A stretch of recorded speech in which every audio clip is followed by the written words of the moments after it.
Here we have the ether now, okay? And this is what these fellows said, okay? One says the ether is a fluid, like any other type of fluid, okay? And the other fellow says, no, it cannot be a fluid. So we have a fight of the aetherists here. We have two different versions of what the ether is, okay? And the first thing I want to point out is here this, and that's that a fluid is a liquid, gas, or other material. That's what the word fluid means, okay? And they are substances. And you look at these words, you look them up. All these are from Wikipedia, by the way. Liquid, a fluid. So we have a circular argument. If a fluid is a liquid and liquid is a fluid, we haven't understood anything. What is gas? It's made out of atoms and molecules. And what is a substance? Everyday objects that can be touched, ultimately composed of atoms. Okay, so is this fellow saying, the guy who says that it's a fluid, is he saying that it's made out of atoms or molecules? Hopefully not. And I don't think he would say that. But then he's got to tell us what the ether is. He's got to point to it and say, that's the ether, like he would point to a rock. Say, look, that's a rock. That's a tree. That's a house. That's how he's got to do it. And he said, no, I'm going to point between two magnets. And you know that invisible stuff that's there? That's the ether. That's the counter space. That's the field.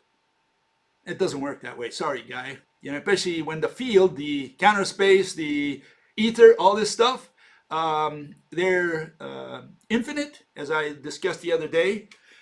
The official version, okay, is that a field extends forever, even beyond space-time. You know, a field is infinite. That's the way they define it. You don't like the definition, you got to define the word field, you got to define the word ether, you got to define the word counter space. You can't just go in there and say, I'm pointing to it. No, all you did is point to the air, which we can't see either. Okay? You pointed to nothing. If you want to point to something, you got to put the shape in front of our eyes. Then we know that you are pointing to something. It's got to have shape. That's the definition of object. Shape, not see, touch. Okay. Okay. Give me a second here. Okay. So you look up. You know, everything that is an object, a thing, a substance, body, whatever you want to. All these are synonyms. Entity, right? They're all synonyms. Okay, in physics, they all mean the same exact thing. Not like in ordinary speech where they have some variation between them. In physics, it's either has shape or it don't. It's black or white. It's yes or no, on or off. There's no middle ground. Okay? If God wants to be an object, he's got to have shape. Otherwise, he's a concept. Love, intelligence, whatever you want to call it. That's what you're praying to intelligence, to love, to, you know, whatever. Yeah, to data. Okay, so you got a point. And the problem is nobody has defined the word object in the last 10,000 years. And that's kind of strange and kind of eye-opening because, see, physics cannot be done without an object. You need to have an object to do physics. And by that I mean, you know, what is happening if there are no objects in the universe? You know, God comes in there and erases everything from the universe, including energy, field, whatever you want to think of. He just leaves emptiness, what we call space, nothing, right? He leaves nothing there. What's happening? What's occurring? What's moving? What experiments can you run? What are you observing? So you can't do physics without objects. Physics starts with objects. That's the starting point. And so if it starts with object, the first word you need to define in physics is the word object. You can't do physics without defining the word object. You absolutely need to do that. And nobody has done so in the last 10,000 years. Not a single textbook of physics begins by defining the word object. So that the student, for example, at the high school level, says, okay, I know what an object is. Now we can talk about motion, right? Because we're going to say, okay, the object moves. We can talk about anything you want, work. You know, you can put out any concept you want. But the first thing, the starting point is object. You can't do anything without an object. The Earth is an object. So if you're going to talk about the orbit of the Earth, you had better treat Earth as an object. For that, you need to know what the word object refers to. Okay, and what's the issue? Here's the Stack Exchange, one prominent site, okay? And someone asked the question. He says, when does something become a mathematical object? Okay, Says, math scholars have told me that mathematical objects are used to represent numbers in general, matrices, etc. However, a matrix is considered an array. Where does this premise reach a concrete definition if arrays can be in fact numerical? Why is an array considered different than a number if they can both be the exact same thing? It seems math is quite shaky in my introspection of varying angles of the subject. Therefore, I ask this: why should I take something serious beyond elementary logic, participles, if it has no clarity, distinction of properties, or common sense? Okay, so the guy asks a question. This is what he wants to know. He says it has multiple meanings. He said this word object. Okay, so what is an object? And one guy answered, the only guy really that made a little bit of sense, which made no sense really whatsoever. What he did is essentially avoid the question. And he answered as follows: says, mathematics is exactly the opposite of shaky. You got upset there, someone touching his discipline. You're saying that mathematics is shaky? What are you saying? The foundation of mathematics are very concrete and precise. Some things like the word object are not rigorously defined because the meaning varies so much from one context to the next. However, it's not strictly important what the meaning of the word is. There is no mathematics that is based on the meaning of that word. See, so he's saying, mathematics is just equations, and he's right.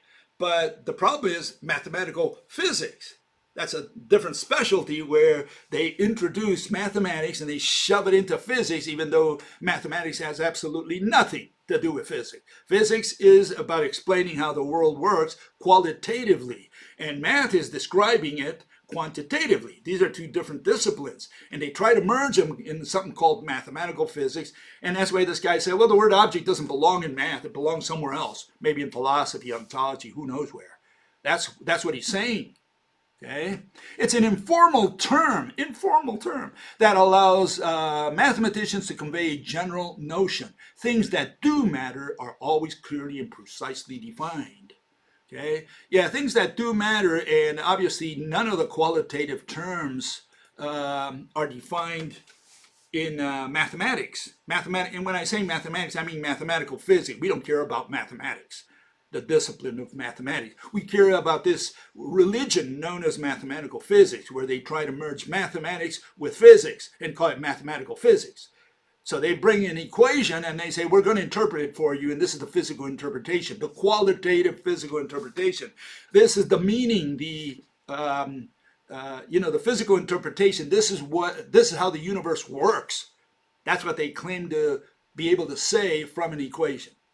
That's where the problem comes in, because the explanation they give for invisible, intangible phenomena and objects is totally bunk. It's total nonsense, poppycock. None of it survives. Whatever they did in the last 100 years, quantum mechanics, general relativity, string theory, none of that, all that is garbage, nonsense, because their physical interpretations are totally irrational. What's irrational? To move a concept. What do they move? They move energy, they move field, they move force, as we will say today. They move the ether, some of them, dissidents usually. They move waves, wave packets. They move particles, which ain't particles. What's a particle? It's a number. So they're moving a number with a value, a value with a unit. So they're moving concepts all around. They're transferring energy, moving the mass, shaking the field. That's all irrational nonsense, poppycock. That's what mathematical physics is all about, and that's why it has nothing to do with physics or with science. None of it. None of it. All of it dies immediately.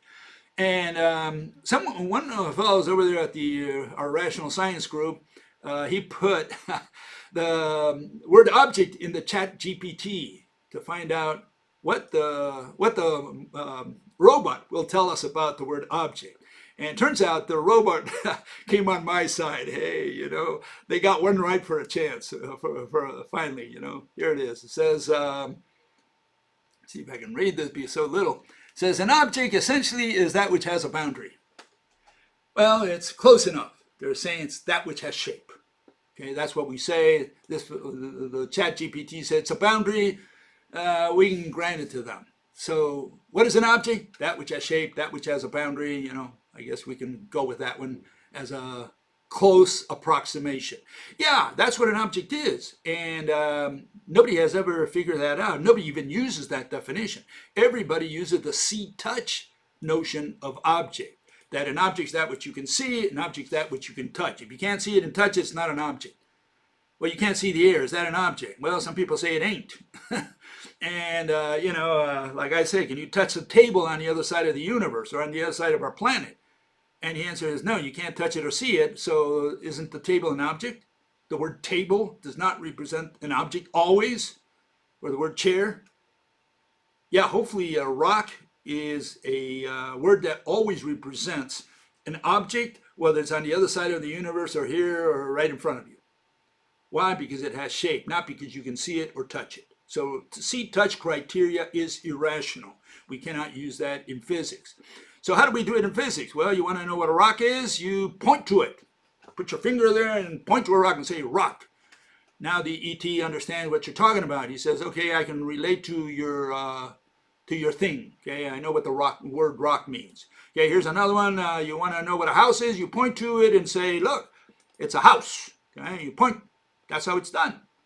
Okay, here you have another word, table. Are you learning something? Learning how to present objects in physics? You point to them and say table, rock, chair, tree, whatever. So how do you present the ether? Well, you got to point to it. Okay, here it is. Give me a second here. I went to the other side, I guess. Give me a second here.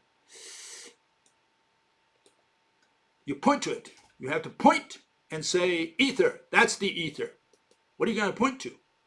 Okay, that's the question. What are you going to put in there? Just like I put a rock, I put a tree, a house, a table, chair, whatever. What are you going to put for ether? That's the question. That's the $1 million question for you. If you cannot put an object there, you cannot, or something there, a sketch or whatever, then you cannot treat it as an object. Okay? So unless you can put something right there in front of that finger, okay, then you do not know what ether is. You cannot give us a piece of your mind and pull it out here and put it there and say, look, this is what I have in my mind. That's what the ether is. That's what I'm referring to every time I use the word ether. If you can't do that, ether is not a physical object. Very simple. It's got to be static. It can't be moving. Okay? Moving is a movie. That's a dynamic concept. You have to point to something that is static, not moving, and say that's the ether. And in the same way, you point and say, that's a field. What are you going to point to? It's got to be enclosed all around. It's got to be shape all around. You can't have the two magnets there or something else. It's got to be all by itself, stand alone. Okay? Objects stand alone. I don't need to have a tree next to a rock to know what a rock is or what a tree is. I can point to a tree, I can point to a rock all by themselves. I don't need to have something else nearby to compare it or whatever, to fool me or whatever. It's not a dependent object in that sense. Okay? And likewise, the field cannot be dependent on anything else. It's got to be standalone. Then it's an object. If it depends on something else, it's not an object. It's a concept. Okay? People don't understand that. It takes 10 years for one of these aetherists, counterspatialists, to understand what an object is, and that's kindergarten physics. If you don't know what an object is, you haven't gone through kindergarten in physics. So you, much less do we want to listen to your theories, because for sure it's going to be poppycock. It's going to be nonsense.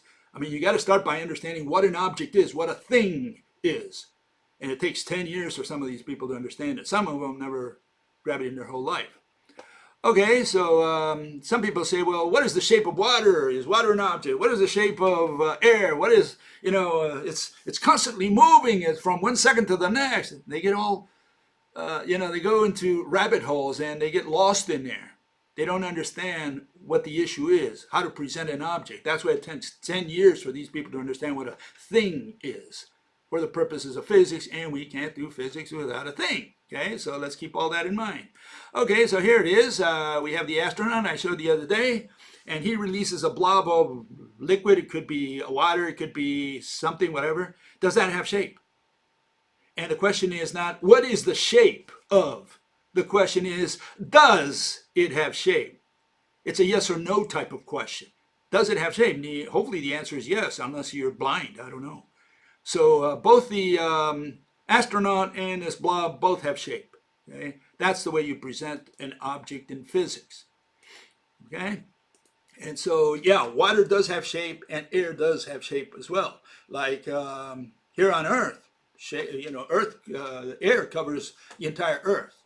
So you can get rid of the Earth, and what you have is this shell, and that's air. That's the shape of air around the Earth. You can also blow into a balloon air, hopefully color-coded, and have the astronaut, release it in space like he did with the water there, with the bubble there, or blob, right? He punctures the balloon, and suddenly you have all this color-coded air, and it's a blob. It's an irregular shaped blob. Does that blob have shape? And the answer is hopefully yes. Yeah, that whole blob, we'll call it air, and that blob, whatever shape it has shape. So yeah, anything made out of atoms hopefully has shape, because all atoms have shape. I don't know of any atom that doesn't. And I don't know of any object that does not have shape. So if you know of one, hey, please put it in the comments section. I'll address it for sure. So if you can find one object, any object you can think of that doesn't have shape, hey, I'll buy you a beer. Okay, not marijuana. I'll do it with beer. Okay, so this is what I did the other day. I showed that when you put ether in the in the Google search for images, you get all these things. This is what appeared when I put them in there. You probably do it again and get something similar. In other words, no one has the slightest idea what the ether is. They have all these different shapes, different ideas what the ether is. You go into any of these sites and you'll get a different answer in each one. They try to explain to you what the ether is.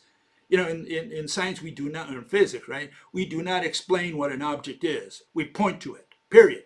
If you can't do that, it's not an object. And these people can't point to the ether. They never figured out what the ether is. They have these vague notions. As you can see, one guy said it's fluid. The other one says it ain't. It's potential. Whatever. Okay, so so I can show you that nobody has any idea what the ether is. I just showed you they have all these notions. Now I'm going to show you what the ether is, what it's always been since the days of the Greek. Okay, Plato and all these folks. And this is what it is, bunch of particles. This is the ether that you always wanted to know about, okay? So there's the ether. That's the one they were thinking of in the 19th century when they were dealing with the ether. And what were they saying? Well, they're saying that if the ether vibrates and you get these waves, okay? And so they were trying to figure out light, and they say it's the movement, it's the shaking of the ether. What is the ether? A bunch of particles. That's all it was. That's all it's ever been. And that's not a thing, it's a concept, okay? Because first of all, many particles, or many trees, forest, is a concept. It's not a thing. Many children, many people, multitude, it's a concept. It's not a thing, okay? And likewise, many particles, if that's what the ether is, it's not a thing. Table is also many particles. So is everything in the universe, many particles. So you can't say, oh, I'm pointing to many particles. No, you got to point to a shape. You got to see what it looks like, all around. Okay? Then we understand what you're referring to. Okay? It's not a question of see, touch. Okay? Let's get that straight. It's an issue that you have to tell us what your ether is, what your counter space is, or field, or whatever. So you have to tell the audience what it is.